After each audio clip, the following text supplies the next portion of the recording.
नमस्कार मित्रों, मैं उदय वर्मा स्वागत करता हूं आप लोगों का इस छोटे से यूट्यूब चैनल उदय एकेडमी पर। इस वीडियो में हम लोग आईसीटी से कुल 25 एमसीक्यूज को पढ़ेंगे। देखिए दोस्तों, आप लोगों को स्क्रीन पर आईसीटी का सिलेबस दिखाई दे रहा होगा और देखिए ईएमआरएस में ऑलमोस्ट सभी पोस्ट के लिए आईसीटी का सिलेबस सेम ही दिया है। जैसे आप लोग यहाँ पर सिलेबस देख रहे हैं, नॉलेज ऑफ आईसीटी सिलेबस आप लोग देख सकते हैं दिया, fundamentals of computer system, basics of operating system, MS office, keyboard shortcut and their uses, important computer terms and abbreviations, computer network, cyber security and internet. देखिए जो आप लोगों का सिलेबस जितने भी आप लोग को यह चैप्टर दिखाई दे रहा है आईसीटी के सिलेबस में, हम देखिए आज जो यह वीडियो आप लोगों को प्रोवाइड करा रहे हैं, जो 25 एमसीक्यूज है, आप लोगों को हर एक या चैप्टर से 2-3 क्वेश्चन भी देखने को आप लोगों को मिलेगा। यानी देखिए हम आज से एक नया जो है पहले यूट्यूब पर शुरू किया है कि जो आप लोगों का सिलेबस है उस सिलेबस के हर एक चैप्टर से मैं 3-3, 4-4 क्वेश्चन आप लोगों को कराऊंगा। मतलब इस टोटल जैसे मान लीजिए जितना सिलेबस आप लोग दिखाई दे रहा है, इस पूरे सिलेबस से हम क्वेश्चन आज जो है डिजाइन किए हैं। कुल 25 क्वेश्चन पढ़ेंगे। यदि आप लोग बढ़िया रिस्पांस देंगे वीडियो पर और कमेंट अच्छा खासा करेंगे तो मैं 100 क्वेश्चन लाऊंगा। एक एक चैप्टर से 10-10 क्वेश्चन शामिल करूंगा। फिलहाल अभी मैं 2-3 क्वेश्चन शामिल किया हूं। और देखिए दोस्तों, यह संपूर्ण सिलेबस से आप लोगों का यह दूसरा पार्ट है। इससे पहले हम लोग जो है पार्ट पहला पढ़ चुके हैं। यदि आप लोग नहीं पढ़े हैं तो आप लोगों को वीडियो चैनल के प्लेलिस्ट मिल जाएगा, वहाँ से आप लोग जाकर देख लीजिएगा। तो हम लोग चलिए शुरू करते हैं। देखिए पहला क्वेश्चन दिया है कि HTTPS में एस का क्या मतलब है।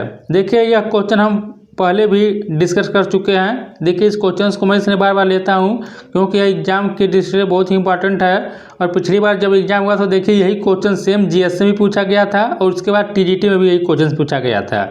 तो देखिए पूछा कि HTTPS में एस का क्या मतलब है। पहले आप लोग HTTPS का फुल नेम जान लीजिए। देखिए इसका जो पूरा नाम होता है हाइपर टेक्स्ट ट्रांसफर प्रोटोकॉल होता है और एस का मतलब क्या होता है, सिक्योर होता है। तो यहाँ पर कौन सा होगा, सिक्योर होगा कि सर्वर होगा कि सिस्टम होगा कि साइट होगा। देखिए इसमें जो एस का मतलब होगा क्या होगा, सिक्योर होगा। तो पहले का ऑप्शन नंबर ए सही होगा। पूरा नाम क्या होगा, हाइपर टेक्स्ट ट्रांसफर प्रोटोकॉल और एस का मतलब सिक्योर होता है। व्याख्या लोग देख लेते हैं। देखिए व्याख्या भी दिया कि HTTPS में एस का मतलब सिक्योर है। और देखिए यह क्या करता है, वेब पेज और ब्राउजर के बीच डेटा ट्रांसफर को एनक्रिप्ट करता है। याद रखिएगा HTTPS क्या करता है, देखिए it encrypts the data transfer between the web page and browser. तो देखिए हम इंग्लिश और हिंदी दोनों भाषाओं में जो है व्याख्या को हम शामिल कर लिए हैं, क्योंकि जितने भी हमारे हिंदी भाषी जो भाई बहन दोस्त लोग हैं उन्हें भी दिक्कत ना हो और जो इंग्लिश वाले हैं उन्हें भी कोई दिक्कत ना हो। दूसरा क्वेश्चन देखिए दिया है कि फायरवॉल का मुख्य कार्य क्या है। What is the main function of A firewall. Data process करना कि अनधिकृत एक्सेस से नेटवर्क की सुरक्षा करना कि वायरस हटाना कि केवल पासवर्ड स्टोर करना। देखो दोस्तों, इसी प्रकार के क्वेश्चन आप लोगों को पिछले साल पूछे गए थे, इसलिए मैं चैप्टर वाइज आप लोगों को 2 से 3 क्वेश्चन जो है मैं शामिल कर इस प्रकार का आप लोगों को कंटेंट फ्री में अवेलेबल करा रहा हूँ। देखिए यहाँ पर दूसरे का जो होगा ऑप्शन नंबर 20 सही होगा। जो फायरवॉल होता है इसका जो मेन फंक्शंस होता है यही होता है कि protect network from unauthorized access, मतलब कि अनधिकृत एक्सेस से नेटवर्क की सुरक्षा करना, यही होता है फायरवॉल। समझिएगा आप लोग, यह क्या करता है, यह एक दीवार की भांति यह जो है सुरक्षा करता है। तीसरा क्वेश्चन देखते हैं हम लोग, पहले व्याख्या देख लेते हैं। देखिए कि फायरवॉल जो होता है नेटवर्क को अनधिकृत पहुंच और हमलों से बचाने के लिए इस्तेमाल किया जाता है। यह सुरक्षित कनेक्शन को अनुमति देता है और संदिग्ध गतिविधियों को ब्लॉक करता है। अंग्रेजी वाले देख सकते हैं आप लोग, इंग्लिश में जो व्याख्या नीचे लिखा गया है। और देखिए दोस्तों, मैं आप लोगों को जो है आईसीटी जो है NCERT के माध्यम से कवर करा रहा हूँ। ऑलरेडी मैं 3-4 वीडियो अपलोड कर चुका हूँ NCERT से आईसीटी का। आप लोग जाकर चैनल पर देख लीजिएगा, वो सब थियरी का वीडियो इसको आप जरूर पढ़िएगा, क्योंकि लास्ट ईयर देखिए जितने भी क्वेश्चन पूछे गए थे आप लोग को अधिकतर जो है 10 में से मैं 7 क्वेश्चन का प्रूफ दिखाया था टीजीटी में, और टीजीटी में 10 में से 7 क्वेश्चन सुबह NCERT के मात्र 3 चैप्टर से कॉपी पेस्ट कर पूछा गया था। तो मैं उन्हीं चैप्टरों को मैं पढ़ा रहा हूँ आप लोगों को, तो चैनल से जुड़ जाइएगा। तीसरा क्वेश्चन देखिए लिखा है कि ट्रोजन वायरस क्या करता है। सिस्टम को सुरक्षित रखता है कि डेटा चुराता है और सिस्टम को नुकसान पहुंचाता है, केवल प्रोग्राम रन करता है कि फाइलें स्टोर करता है। देखिए दोस्तों, जितने भी वायरस होते हैं या सभी क्या होते हैं, या खतरनाक होते हैं, या कोई लाभदायक नहीं होता है। और जो एंटीवायरस होता है इसका जो उपयोग किया जाता है इन वायरस से बचाने के लिए एंटीवायरस सॉफ्टवेयर भी डाला जाता है लैपटॉप कंप्यूटर्स में। तो यहाँ पर पूछा कि ट्रोजन वायरस क्या है। देखिए यह जो होता है यह डेटा को चुराता है और सिस्टम को नुकसान पहुंचाता है। तो इसका दूसरे का ऑप्शन नंबर यहाँ तीसरे का बी होगा। व्याख्या लोग देख लेते हैं। देखिए व्याख्या लिखा है कि ट्रोजन क्या है, एक प्रकार का मैलवेयर है, याद रखिएगा, जो किसी वैध प्रोग्राम की तरह दिखता है। देखिए देखने में तो आपको असली लगेगा, लेकिन वो क्या होता है, एक समझो वायरस का एक प्रकार होता है, और लेकिन सिस्टम में घुसकर डेटा चोरी या नुकसान करता है, तो इसी को ट्रोजन कहा जाता है। याद रखिएगा, एग्जाम में यहाँ से कई बार क्वेश्चन पूछा गया है, ट्रोजन क्या है, मैलवेयर क्या है, ये सब आप लोग याद रखिएगा। क्या है, ट्रोजन एक प्रकार का मैलवेयर है जो किसी वैध प्रोग्राम की तरह दिखता है, लेकिन सिस्टम में घुसकर डेटा चोरी या नुकसान करता है। चौथा क्वेश्चन लिखा है कि वीपीएन का पूरा नाम क्या है। What is the full form of VPN. Virtual private network होता है कि वेरी प्राइवेट नेटवर्क होता है कि वर्चुअल पब्लिक नेटवर्क होता है कि वेरीफाइड प्राइवेट नेटवर्क, बताइए। देखिए दोस्तों, जो वीपीएन है इसका जो पूरा नाम होता है वो वर्चुअल प्राइवेट नेटवर्क होता है। क्या होता है, वर्चुअल प्राइवेट नेटवर्क होता है। तो चौथे का ऑप्शन नंबर जो होगा इसका ए जो होगा सही होगा। अगला क्वेश्चन देखते हैं हम लोग। यहाँ पर देख लीजिए व्याख्या भी दिया है कि देखिए वीपीएन का जो मतलब होता है वर्चुअल प्राइवेट नेटवर्क होता है, यह इंटरनेट पर सुरक्षित और एनक्रिप्टेड कनेक्शन प्रदान करता है। याद रखिएगा, वीपीएन का फुल नेम क्या होता है कि वर्चुअल प्राइवेट नेटवर्क होता है, it provides a secure and encrypted connection over the internet. आप लोग इसको याद रखिएगा। अगला क्वेश्चन देखते हैं। पांचवा दिया है कि फिशिंग क्या है। आप लोग को बताना है कि फिशिंग क्या है। यह डेटा चोरी की कोशिश है कि स्पीड ऑफ द नेटवर्क को तेज करना है, कि कंप्यूटर को अपडेट करना है, कि केवल ईमेल भेजना है। देखिए फिशिंग जो होता है ये अभी क्या करता है, डेटा को चोरी करता है। देखिए जितने मैलवेयर हैं, एंटी वायरस होते हैं, मैलवेयर है, फिर वो ट्रोजन होते हैं, ये सब क्या होते हैं, ये सब देखिए कंप्यूटर या पीसी को नुकसान ही पहुंचाते हैं। तो ये क्या करता है, यह डेटा को चोरी करता है, फिशिंग जो होता है। तो ऑप्शन नंबर ए इसका सही होगा। व्याख्या देखते हैं। देखिए फिशिंग एक साइबर हमला है जिसमें धोखाधड़ी के माध्यम से उपयोगकर्ता के संवेदनशील डेटा जैसे पासवर्ड या बैंक डिटेल्स चुराए जाते हैं। एग्जाम में पूछ लेगा कि वह कौन सा प्रक्रिया होता है जिसके द्वारा उपयोगकर्ता के संवेदनशील डेटा जैसे पासवर्ड या बैंक डिटेल्स चुराए जाते हैं, क्या होता है, वह फिशिंग होता है। तो अंग्रेजी में देख लीजिए, phishing is a cyber attack where sensitive user data like password or bank details are stolen through fraudulent means. अगला क्वेश्चन देखते हैं हम लोग। प्रश्न नंबर देखिए 6 दिया है कि ब्राउज़र क्या करता है, बताइए। कंप्यूटर को शट डाउन करता है, कि इंटरनेट से डेटा प्राप्त करके वेब पेज दिखाता है, कि केवल प्रिंटिंग करता है, कि नेटवर्क बनाता है। देखिए इजी क्वेश्चन है। देखिए यह मैं ऑलरेडी आप लोगों को एक थियरी वाले वीडियो में बता चुका हूं कि यह वेब ब्राउज़र क्या होता है, सर्च इंजन क्या होता है, मैं आप लोगों को सब बता चुका हूं कि ईमेल आईडी क्या होता है, ईमेल के बारे में। यहाँ पर देखिए 6 का ऑप्शन नंबर 20 सही होगा। तो जो ब्राउज़र होता है वह क्या करता है, इंटरनेट से डेटा प्राप्त करके वेब पेज दिखाता है। तो ऑप्शन नंबर इसका बी जो होगा सही होगा। देखिए दोस्तों, आप लोगों ने अभी तक यह ध्यान दिया होगा कि मैं आप लोगों से एक भी बार नहीं कहा हूं कि हमारे वीडियो को लाइक करिए, शेयर कीजिए, चैनल को सब्सक्राइब कीजिए। लेकिन देखिए इतना मैं कह सकता हूं कि आप लोगों को इस प्रकार का कंटेंट शायद आप लोग कहीं भी पेड कोर्स या कोचिंग वाले भी नहीं दे रहे होंगे, भले आप लोग जहां से भी पेड कोर्स लिए होंगे। यहाँ पर मैं आप लोगों को एकदम निःशुल्क आप लोगों को आईसीटी में कवर करा रहा हूँ। मैं यही सोचा हूँ कि आप लोगों का आईसीटी में एक भी जो है क्वेश्चन से गलत नहीं होने दूंगा, इसलिए मैं आप लोगों का एनसीईआरटी के माध्यम से थियरी क्लास प्रोवाइड करा रहा हूँ, साथ में और भी थ्योरी क्लास देता हूं जो एनसीईआरटी से हट के एग्जाम में पूछ रहे हैं, और साथ में देखिए मैं पीवाईक्यू आप लोगों को दे रहा हूं, और साथ में देखिए अभी जो इंपॉर्टेंट क्वेश्चंस जो एग्जाम बन सकते हैं उसे भी मैं देता रहता हूं। और देखिए मैं सिलेबस के अनुसार भी आप लोगों को आईसीटी करा रहा हूं कि जो भी क्वेश्चंस आए इसी कंटेंट में से आए, इस चैनल के बाहर आप लोग को क्वेश्चंस देखने को ना मिलेगा, मतलब यहीं से आपको सभी देखने के लिए मिलेगा। इसलिए देखिए मैं आप लोगों से बार बार नहीं कहता हूँ कि लाइक करिए, शेयर कीजिए, लेकिन कंटेंट अच्छा लगा तो कर लीजिएगा, क्योंकि देखिए बहुत ही मेहनत लगता है कि हिंदी इंग्लिश में इसको टाइप करना। तो आप लोग देख ही सकते हैं किस प्रकार का कंटेंट है।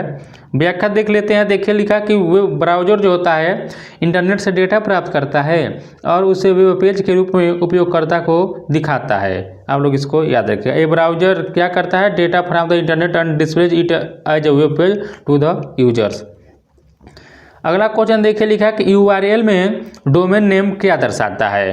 बताइए आप लोग, कंप्यूटर का आईपी एड्रेस दर्शाता है कि वेबसाइट का पता दर्शाता है कि प्रोग्राम का नाम कि डेटा स्टोर करना। देखिए जो यूआरएल होता है इसका पूरा नाम होता है, देखिए आप लोग कमेंट करके बताइएगा कि इसका यूआरएल का पूरा नाम क्या होता है। देखिए आर का मतलब रिसोर्स सेल का लोकेटर होता है और यू का मतलब क्या है, आप लोग हमें बताइएगा क्या होता है यू का मतलब इसमें, यानी पूरा नाम बताइएगा यूआरएल का आप लोग, क्योंकि एग्जाम में यह पूछ सकता है और कई बार यहाँ से प्रश्न पूछा भी है फुल फॉर्म से। तो देखिए इसका जो 7 का होगा वो ऑप्शन नंबर बी होगा। यह यूआरएल में डोमेन नेम क्या करता है, यह वेबसाइट का यह पता लगाता है, एड्रेस ऑफ द वेबसाइट। तो ऑप्शन नंबर इसका बी जो होगा यह सही होगा। व्याख्या देख लेते हैं। देखिए डोमेन नेम जो होता है वेबसाइट के नाम और पहचान को दर्शाता है ताकि यूजर उसे याद रख सके और ब्राउजर में एक्सेस कर सके। तो आप लोग इसको याद रखिएगा। प्रश्न नंबर देखिए 8वां दिया कि ईमेल अटैचमेंट्स का क्या मतलब। देखिए अभी मैं आपको एनसीईआरटी के माध्यम से इसको कवर करा चुका हूँ थ्योरी वाली वीडियो से। बताइए केवल संदेश भेजना होता है कि ईमेल में फाइल डॉक्यूमेंट को या फोटो जोड़ना होता है कि नेटवर्क स्टोर करना कि ईमेल डिलीट करना। देखिए ईमेल अटैचमेंट का यही मतलब होता है कि ईमेल में फाइल डॉक्यूमेंट या फोटो जोड़ना होता है। जब आप लोग अपने मोबाइल से किसी के पास मेल भेजते होंगे तो एक तो आप लोग टेक्स्ट लिखकर तुरंत सेंड कर देते होंगे, बाकी जब आप लोगों को कोई ईमेल भेजना होता है, ईमेल के माध्यम से फोटो या छोटा सा कोई वीडियो या आप लोग कोई फाइल भेजते होंगे, डॉक्यूमेंट भेजते होंगे, तो आप लोग एक अटैचमेंट के आकार किसी प्रकार का कोई ऐसे सिंबल बना रहता है। जब आप लोग इस पर क्लिक करते हैं तो वहाँ से आप लोग अपने गैलरी से उस फाइल या फोल्डर को मतलब सेलेक्ट कर कर इमेज को अटैचमेंट करके भेज सकते हैं। तो यही होता है ईमेल अटैचमेंट का मतलब कि किसी डॉक्यूमेंट या फोटो को ईमेल के माध्यम से जोड़ना, उसको फिर भेजना। याद रखिएगा। व्याख्या भी देखिए वही दिया है। अगला क्वेश्चन देखिए प्रश्न नंबर 9 है कि क्लाउड स्टोरेज क्या है, यानी what is cloud storage. Local computer में डेटा स्टोर करना कि इंटरनेट सर्वर पर डेटा स्टोर करना कि केवल नेटवर्क बनाना कि कंप्यूटर को तेज करना। देखिए जो क्लाउड स्टोरेज होता है इसको यही होता है कि यह इंटरनेट सर्वर पर डेटा स्टोर करता है, storing data on internet server से। याद रखिएगा क्लाउड स्टोरेज क्या होता है, इंटरनेट सर्वर पर डेटा स्टोर करना इसका काम होता है। अगला क्वेश्चन देखिए व्याख्या देख लीजिए इसका। जो क्लाउड स्टोरेज होता है इंटरनेट सर्वर पर डेटा स्टोर करने की सुविधा है जिससे यूजर कहीं से भी एक्सेस कर सकता है।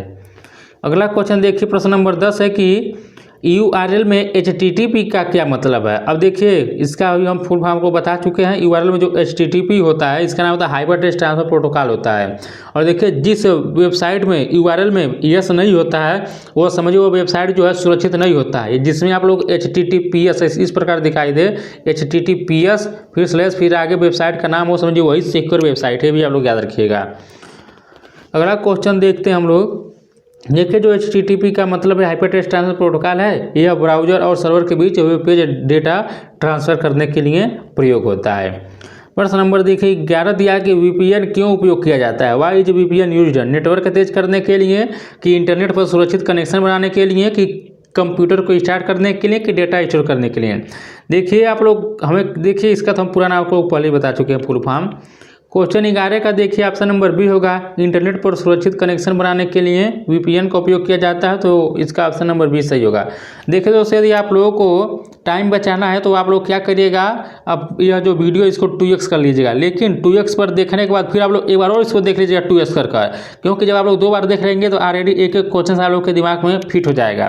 तो एक बार में 2x कर देखेंगे तो दोबारा देखिए चीज़ें दिमाग में नहीं मेमोराइज हो पाती हैं। जब इसी को अगर 2x में देख ही रहे हैं तो इसी वीडियो को 2 बार देख लीजिएगा, जिससे आप लोग एकदम चीज़ें एकदम बढ़िया से रिकॉल होती जाएंगी। तो VPN क्यों उपयोग होता है, इंटरनेट पर सुरक्षित कनेक्शन बनाने के लिए। अगला क्वेश्चन देखिए प्रश्न नंबर यहाँ पर देखिए व्याख्या देख लीजिए। VPN इंटरनेट पर सुरक्षित और एनक्रिप्टेड कनेक्शन बनाने के लिए प्रयोग किया जाता है जिससे डेटा चोरी या हैकिंग से बचा जा सके। तो ऑप्शन नंबर इसका क्या होगा वहाँ पर हम बता ही दिए, ये VPN जो होता है। और देखिए डिस्क्रिप्शन बॉक्स में मैं आप लोगों को टेलीग्राम का लिंक दे दूंगा और वहाँ से आप लोगों को जब मैं पूरा ICT कवर करा दूंगा तब जो है PDF दे दूंगा। वैसे देखिए मैं PDF में विश्वास नहीं करता हूँ। मैं यही कहूँगा आप लोगों से, बेहतर होगा कि आप लोग एक कलम और कॉपी लेकर हमेशा बैठिए ICT जब आप पढ़ रहे हैं, और जो भी इम्पॉर्टेंट टर्म आप लोगों को PDF में मैं पढ़ा रहा दिखाई दे रहा है या जो मैं बोल रहा हूँ वह आप लोग सुन रहे हो, इम्पॉर्टेंट जो भी दिखाई दे रहा है आप लोग अपने नोट्स में उसको नोट कर लीजिए अपने कॉपी में। और देखो दोस्तों PDF लोग लेते हैं भले खरीदते हैं या जो भी करते हैं, केवल वो मोबाइल में धरा का धरा ही रह जाता है। आप लोग खुद कभी गेस करिएगा कि पीडीएफ जल्दी देखिए, कोई पढ़ता नहीं, केवल पीडीएफ दीजिए। और देखिए मैं क्या करता हूँ कि मैं पीडीएफ पर विश्वास नहीं करता हूँ, इसलिए मैं आप लोगों को पीडीएफ नहीं देता हूँ। आप लोग खुद जब तक चीज़ों को खुद नहीं आप अपने हाथ से लिखेंगे नहीं, देखिए एक सुनना होता है, एक सुनने के साथ लिखना भी होता है। जब आप चीज़ों को लिखेंगे, सुनेंगे और देखेंगे तब आपका माइंड जो है और तेज काम करेगा, आप भूलेंगे नहीं। इसलिए आप बेहतर होगा कि आप चीज़ों को लिख कर याद करें। तो इसलिए देखिए मैं पीडीएफ वाला जो खेल है मैं इसको मार्केट में ख़त्म करना चाहता हूँ कि आप लोग खुद अपना नोट्स बनाएंगे। यही नोट्स आप लोगों का एग्जाम के लिए रामबाण साबित होगा। बाकी कितना भी महंगा कोई पीडीएफ खरीदिए या कोई भी कुछ भी लीजिए, या पीडीएफ आपके मोबाइल में वैसे के वैसे ही रह जाएगा, एक बार देखेंगे दोबारा खोलेंगे ही नहीं। या तो कई लोग होंगे जो पीडीएफ मोबाइल में पढ़ा होगा, कभी पढ़ते ही नहीं होंगे। तो मैं यही कहूँगा बेहतर होगा कि आप लोग खुद अपना नोट्स बनाइए और वही आप लोग रिवाइज करके एग्जाम में चले जाइएगा, आप लोग वही बेनिफिट होगा। आपका नोट्स से देखिए सबसे बड़ा हथियार एग्जाम के लिए। क्वेश्चन नंबर 12 देखिए लिखा है कि क्लाउड कंप्यूटिंग का क्या लाभ है। देखिए आप लोग टेलीग्राम से जुड़ जाइएगा, वहाँ पर आप लोग चाहे तो वहाँ पर आप लोग डिस्कशन कर सकते हैं, आपस में क्वेश्चंस भेज सकते हैं, आप लोग जो भी क्वेरी आप लोग पूछ सकते हैं अपन वहाँ पर टेलीग्राम में। तो आप लोग ज्वाइन कर लीजिएगा, वैसे मैं कहता नहीं हूँ, अगर आप लोग को बढ़िया लगा तो कर लीजिएगा। क्वेश्चन नंबर 12 देखिए लिखा है कि क्लाउड कंप्यूटिंग का क्या लाभ है। केवल डेटा को डिलीट करता है यह, कि डेटा को कहीं से भी एक्सेस और शेयर कर सकता है, कि कंप्यूटर को तेज बनाता है, कि कैलकुलेटर को बंद करता है। देखिए दोस्तों जो क्लाउड कंप्यूटिंग का जो लाभ यही होता है कि वह डेटा को कहीं से भी एक्सेस और शेयर कर सकता है। यानी यह क्या करता है, अलाउ करता है access and sharing of data from anywhere. तो ऑप्शन नंबर इसका बी जो होगा सही होगा। व्याख्या देखिए, क्लाउड कंप्यूटिंग से डेटा को इंटरनेट के माध्यम से कहीं से भी एक्सेस और शेयर किया जा सकता है और स्टोरेज की ज़रूरत कम होती है। अंग्रेजी वाले अपना व्याख्या देख सकते हैं अंग्रेजी में। क्वेश्चन नंबर 13 दिया कि साइबर अटैक में रैंसमवेयर क्या है। देखिए दोस्तों यह सभी नुकसान ही पहुंचाते हैं, मेलवेयर, रैंसमवेयर, ट्रोजन, वायरस, ये सब नुकसान करते हैं सिस्टम को। तो ये पूछ रहा है कि साइबर अटैक में रैंसमवेयर क्या करता है। डेटा इनक्रिप्ट करता है और किसी और फिरौती मांगता है, कि केवल सिस्टम अपडेट करता है, कि नेटवर्क बंद करता है, कि डेटा डिलीट करता है। देखिए ये सब हमेशा नेगेटिव टर्म आपको मिलेगा, मेलवेयर, रैमवेयर, ट्रोजन, ये सब। तो इसका ऑप्शन नंबर ए होगा। यह क्या करता है, डेटा को इनक्रिप्ट करता है और क्या करता है, फिरौती मांगता है। तो ऑप्शन नंबर इसका क्या हो जाएगा, ए हो जाएगा। क्वेश्चन नंबर यहाँ पर देखिए जो लिखा है कि रैंसमवेयर एक प्रकार का मैलवेयर है जो उपयोगकर्ता के डेटा को इनक्रिप्ट करता है और फिर उसे वापस पाने के लिए पैसे की मांग करता है। ये सब देखिए चुप्पे सब जाकर घुस जाते हैं मोबाइल में या लैपटॉप पीसी में। वाईफाई का देखिए पूछा कि पूरा नाम क्या है। देखिए बहुत लोग अभी इसका गलत कर देंगे, बहुत लोग नहीं जानते होंगे। बताइए वायरलेस फाइडेलिटी होता है कि वायर्ड फाइडेलिटी होता है, कि वायरलेस फाइड होता है, कि वायर्ड फाइडेलिटी होता है। देखिए जो वाईफाई का जो पूरा नाम होता है वो वायरलेस फाइडेलिटी होता है। आप लोग याद रखिएगा, वाईफाई का पूरा नाम क्या होता है, वायरलेस फाइडेलिटी होता है। ऑप्शन नंबर ए इसका सही होगा। और देखिए यह जो होता है वायरलेस नेटवर्क कनेक्शन के लिए प्रयोग होता है वाईफाई का प्रयोग। जैसे आप लोग हॉटस्पॉट कनेक्ट कराते होंगे, वाईफाई आप लोग खुद मोबाइल में यूज करते होंगे। देखिए यहाँ पर पूछा है कि आईपी एड्रेस कितने प्रकार के होते हैं, एक होते हैं कि दो, कि तीन, कि चार। देखिए दोस्तों जो आईपी एड्रेस होता है यह दो प्रकार का, एक होता है IPv4, एक IPv6 होता है। तो आईपी एड्रेस कितने प्रकार के होते हैं, दो प्रकार के होते हैं। व्याख्या देख लेते हैं। देखिए आईपी एड्रेस मुख्य रूप से दो प्रकार के, एक IPv4 होता है और IPv6 होता है। और देखिए IPv4 32 बिट का होता है और IPv6 जो होता है 128 बिट का होता है। आप लोग इसको भी याद रखिएगा। अगला क्वेश्चन देखिए दिया है कि DNS किसके लिए जिम्मेदार है। जरा आप लोग हमें कमेंट करके इसका फुल नेम बताइएगा। देखते हैं कितने लोग जो है एग्ज़ाम को लेकर सीरियस हैं। देखिए जितने लोग कमेंट करेंगे समझेंगे कि वो लोग एग्ज़ाम को लेकर सीरियस हैं, क्योंकि चीज़ों को वही कमेंट करता है चीज़ों पर जो सीरियस होता है। अभी देखिए कहीं से वह सर्च करेगा, फिर देखेगा, तब वह हमारे में यहाँ पर आकर कमेंट करेगा, जानेगा तो तुरंत कमेंट करेगा। तो यही देखिए एक आप लोग का भी रिस्पॉन्सिबिलिटी बनता है चीज़ों को बताना कमेंट करके, कि जो होमवर्क दिया जा रहा है उसको करिए आप लोग। क्वेश्चन नंबर 16 है कि DNS किसके लिए जिम्मेदार है। कंप्यूटर को पहचानना, कि IP एड्रेस को डोमेन नेम में बदलना, कि केवल डेटा स्टोर करना, कि नेटवर्क बंद करना। देखिए इसका ऑप्शन नंबर बी होगा। IP एड्रेस को डोमेन नेम में बदलना ये DNS होता है। तो ऑप्शन नंबर बी इसका सही होगा। देखिए DNS जो होता है IP एड्रेस को मानव पठनीय यानी कि डोमेन नेम में बदलता है ताकि वेबसाइट आसानी से एक्सेस की जा सके। यानी DNS converts IP address into human readable domain names so that websites can be easily accessed. Question number 17 दिया कि फिशिंग से कैसे बचा जा सकता है। How can fishing be avoided. संदिग्ध ईमेल या लिंक पर क्लिक न करके, कंप्यूटर बंद करके, नेटवर्क बंद करके केवल पासवर्ड बदल। देखिए दोस्तों, फिशिंग से आप तभी बच सकते हैं जब आप संदिग्ध ईमेल या लिंक पर क्लिक ना करें। आप लोग देखते होंगे अननेसेसरी लोग व्हाट्सएप के माध्यम से या टेलीग्राम के माध्यम से या कहीं आप गूगल पर जो अनचाहा लिंक पर क्लिक कर देते हैं, तुरंत आप लोगों को कहीं दूसरे जगह लिंक लेकर चला जाता है। बार बार एड आने लगता है। एड ऐसा आता है कि वो आप कितना भी कट करते हैं तो आप कट होता ही नहीं, मोबाइल हैंग कर देता है। तो वही कह रहा है कि फिशिंग से आप इसी प्रकार बच सकते हैं। जो सस्पिशियस ईमेल्स होता है, लिंक होता है, उस पर आप लोग क्लिक न करें। तो ऑप्शन नंबर ए इसका सही होगा। व्याख्या भी देखिए दिया कि फिशिंग से बचने के लिए संदिग्ध ईमेल या लिंक पर क्लिक न करें और विश्वसनीय स्रोतों से जानकारी लें। क्वेश्चन नंबर 18 लिया कि लैन और वैन में क्या अंतर है। एकदम इजी क्वेश्चन है, ये हम ऑलरेडी आप लोगों को पढ़ा चुके हैं। देखिए पहले इन दोनों का फुल नेम जान लीजिए। लैन का जो पूरा नाम होता है यह क्या होता है, लोकल एरिया नेटवर्क होता है, और वैन का पूरा नाम होता है वाइड एरिया नेटवर्क होता है। अब आप लोग समझ ही गए होंगे लैन क्या होता है, लंबी दूरी के लिए। वैन छोटी, देखिए वैसे गलत हो गया। वैन मतलब वाइड होता है, यह गलत। फिर देखिए लैन सीमित क्षेत्र के लिए होता है, वैन बड़े क्षेत्र के लिए होता है। देखिए यही इसका सही होगा। लैन क्या होता है, सीमित क्षेत्र के लिए। जैसे मान लीजिए एक कॉलेज है, बिल्डिंग है, उसमें 25 से 20 कंप्यूटर को आपस में जोड़ा जाता है लैन के माध्यम से। एग्जाम में अभी पिछले बार पूछा था। और वैन क्या होता है, देखिए यह समझिए कि इंटरनेशनल लेवल पर होता है यह। और यहाँ पर ऑप्शन नंबर देखिए इसका बी ही सही होगा। तो देखिए लैन जो होता है लोकल एरिया नेटवर्क होता है, जो सीमित भौगोलिक क्षेत्र के लिए होता है, जबकि वैन जो होता है यह व्यापक क्षेत्र जैसे शहर या देश में उपयोग होता है। ये आपसे बता रहे थे कि यह इंटरनेशनल मतलब एक देश को दूसरे देश से कह सकते हैं जोड़ने के लिए नेटवर्क होता है। जैसे आप देखिए एक होता है पैन, पूरा नाम एक बार यहाँ पर समझा देते। एक होता है पैन, पैन का पूरा नाम होता है पर्सनल एरिया नेटवर्क होता है। एक होता है इसके बाद लैन, क्या होता है, लोकल एरिया नेटवर्क होता है। उसके बाद एक होता है मैन, क्या होता है मैन मतलब मेट्रोपॉलिटन एरिया नेटवर्क होता है। एक होता है वैन मतलब वाइड एरिया नेटवर्क। तो आप लोग इसको याद रखिएगा, यह सब नेटवर्क के प्रकार ही होते हैं। देखिए क्रम से भी आप इसको ऐसे याद कर लीजिएगा, पैन, लैन, मैन और क्या होता है वैन। ये वैन है, WAN, यहाँ पर पूरा नाम लिख दिया wide area network. Question number हम लोग 19 देखते हैं कि साइबर सिक्योरिटी में स्ट्रांग पासवर्ड का क्या महत्व है। सिस्टम को सुरक्षित रखने के लिए, कि नेटवर्क बंद करने के लिए, कि केवल डेटा स्टोर करने के लिए, कि कंप्यूटर अपडेट करने के लिए। देखिए दोस्तों आप लोगों को एग्जाम इसी प्रकार क्वेश्चन से पूछे जाएंगे। ये सब देखिए एकदम प्रैक्टिकली क्वेश्चन हम आप लोगों को यह करा रहे हैं। आप लोग इस प्रकार का कंटेंट कहीं कराया नहीं जा रहा होगा। तो यहाँ पर देखिए क्वेश्चन नंबर 19 का ऑप्शन यही सही होगा। जो साइबर सिक्योरिटी में स्ट्रांग पासवर्ड का ही मतलब महत्व है कि सिस्टम को सुरक्षित रखने के लिए आप बनाते हैं। अब देखिए स्ट्रांग पासवर्ड कैसे बनाएंगे ये भी आप लोग जान लीजिए। जैसे देखिए किस प्रकार बनाएंगे।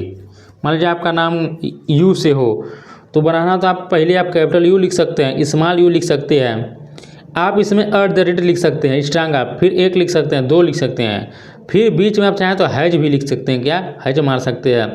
तब आप 3 लिखिए, तब उसके बाद आप इसमें कैपिटल में कोई लेटर अपना लिख सकते हैं, आई लिख सकते हैं। तो इस प्रकार जब आप लोग पासवर्ड बनाएंगे तो इसका हैकिंग का चांसेस बहुत कम रहता है। देखिए एग्जाम में पासवर्ड का प्रकार पूछा एक बार, इनमें से कौन सा पासवर्ड जो है सही है, मतलब बना के इस ऑप्शन में दिया था, पूछा था कि कौन सा स्ट्रांग पासवर्ड है। आप लोग याद रखिएगा ये अभी।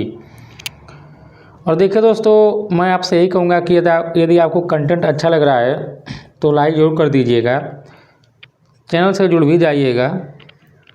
क्वेश्चन नंबर 20 है कि बैकअप का क्या उद्देश्य है। What is the purpose of backup. Data की सुरक्षा और पुनर्प्राप्ति के लिए, कि नेटवर्क बंद करने के लिए, कंप्यूटर को तेज करने के लिए, कि केवल प्रोग्राम रन कर। देखिए जो क्वेश्चन है आप लोग मोबाइल में भी बैकअप रहता है, देखते होंगे।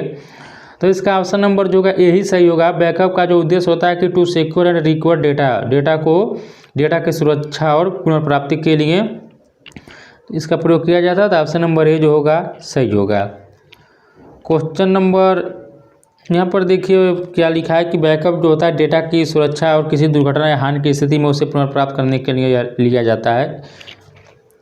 क्वेश्चन नंबर 21 है कि IP एड्रेस किसके लिए जरूरी है।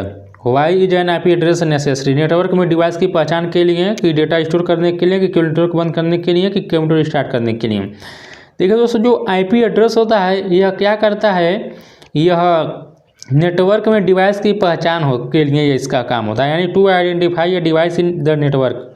आईपी एड्रेस किसके लिए जरूरी है? तो नेटवर्क में डिवाइस की पहचान के लिए। क्वेश्चन नंबर 22 हम लोग देखते हैं।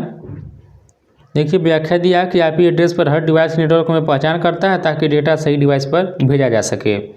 क्वेश्चन नंबर 22 यहाँ पर लिखा है कि HTTPS क्यों सुरक्षित होता है? क्यों बताइए? क्योंकि डेटा एनक्रिप्टेड होता है, कि केवल वेबसाइट ओपन करता है, कि डेटा स्टोर करता है, कि नेटवर्क बंद करता है? क्यों? क्योंकि यह क्या करता है? डेटा एनक्रिप्टेड होता है, इसलिए यह क्या होता है? यह सुरक्षित होता है। तो 22 का ऑप्शन नंबर क्या होता है? ये जो होगा सही होगा। पूरा नाम क्या बताए हैं? Hypertext transfer protocol. और इसका मतलब क्या बताए हैं? सिक्योर बताए हैं। अब देखिए लिखा है कि HTTPS डेटा को एनक्रिप्ट करता है जिससे ब्राउज़र और सर्वर के बीच ट्रांसफ़र सुरक्षित रहता है। मैं आप लोगों को एक होमवर्क दे रहा हूँ, कमेंट करके आप लोग जरूर हमें बताइएगा, भूलिएगा मत। आप लोग हमें ये बताइएगा, यह जो प्रिंटर होता है, याद रखिए प्रिंटर हो गया, फिर यह प्लाटर हो गया, प्लाटर और स्पीकर, प्रिंटर, प्लाटर, स्पीकर और मॉनिटर। आप लोग बताइएगा कि मॉनिटर भी यह किस प्रकार के डिवाइस है, इनपुट है कि आउटपुट है? एग्जाम में ये आपको क्वेश्चन देखने को मिलेगा, बताइएगा। प्रिंटर, प्लाटर, फिर मॉनिटर और स्पीकर, बताइएगा यह इनपुट डिवाइस है कि आउटपुट है? कमेंट करके जरूर बताइएगा। देखते हैं कितने लोग सही इसका जवाब देते हैं। और देखिए जो सबसे पहले कमेंट करेगा उसके कमेंट को मैं पिन कर दूंगा। तो देखते हैं कौन सबसे पहले कमेंट करता है। अगला क्वेश्चन देखते हैं, प्रश्न नंबर 23 है कि साइबर सिक्योरिटी में एंटीवायरस का क्या काम है? वायरस और मैलवेयर को पहचानना और हटाना, कि कंप्यूटर अपडेट करना, कि नेटवर्क बनाना, कि डेटा स्टोर करना? देखिए 23 का ऑप्शन नंबर ये होगा, वायरस और मैलवेयर को पहचाना और हटाना होता है साइबर सिक्योरिटी में एंटीवायरस का काम। तो ऑप्शन नंबर ये इसका सही होगा। व्याख्या भी देख लेते हैं कि एंटीवायरस कंप्यूटर में वायरस और मैलवेयर को पहचानता है और उन्हें हटाकर सिस्टम को सुरक्षित करता है। देखिए तो एक होता है वायरस जो क्या होता है, यह नेगेटिव होता है, लेकिन एंटीवायरस जो होता है यह समझिए वायरस को ढूंढ कर मारता है, इसलिए इसका नाम एंटीवायरस रखा गया है। हम कुछ एंटीवायरस भी आप लोगों को बताए थे, जैसे मैकेफी हो गया, कास्पेरस्काई हो गया था, नॉर्टन हो गया था, ये सब आप लोग एंटीवायरस भी बताए थे। क्वेश्चन नंबर 24 है कि क्लाउड कंप्यूटिंग के कौन से प्रकार हैं? पब्लिक, प्राइवेट, हाइब्रिड, कि ओनली पब्लिक, कि ओनली प्राइवेट, कि नॉन? देखिए 24 का ये होगा, क्लाउड कंप्यूटिंग के पब्लिक, प्राइवेट, हाइब्रिड ये सभी प्रकार ही होते हैं। पब्लिक, प्राइवेट, हाइब्रिड सब क्लाउड कंप्यूटिंग के प्रकार हैं। अगला क्वेश्चन देखते हैं, प्रश्न नंबर देखिए लिखा है कि यह क्लाउड कंप्यूटिंग मुख्य रूप से 3 प्रकार की होती है, पब्लिक, प्राइवेट और हाइब्रिड, जो उपयोगकर्ता की जरूरत और सुरक्षा के आधार पर चुनी जाती हैं। क्वेश्चन नंबर देखिए 25 है कि इंटरनेट पर डेटा ट्रांसमिशन कितने प्रकार के होते हैं? 1, कि 2, कि 3, कि 4? देखिए इसका ऑप्शन नंबर बी होगा, जो डेटा ट्रांसमिशन जो होते हैं 2 प्रकार के होते हैं। कौन कौन से होते हैं? तो देखिए एक होता है सीरियल और एक होता है पैरेलल, याद रखिएगा, जिनका उपयोग नेटवर्क में डेटा भेजने और प्राप्त करने के लिए किया जाता है। तो देखिए दोस्तों ये आज का आखिरी क्वेश्चन था। उम्मीद करता हूँ कि आप लोगों को यह सेशन जरूर पसंद आया होगा। यदि अच्छा लगा है तो लाइक करिएगा, शेयर करिएगा, अधिक से अधिक जरा वीडियो पर कमेंट करिए आप लोग, और किस प्रकार कंटेंट आप लोग चाहते हैं। मिलते हैं अगले वीडियो में, और आप लोग होमवर्क का आंसर जरूर दीजिएगा। देखते हैं कौन सबसे पहले देता है, जो सबसे पहले देगा अभी हम कमेंट उसका पिन करेंगे। मिलते हैं अगले वीडियो के साथ, तब तक नमस्कार, जय हिंद, जय भारत।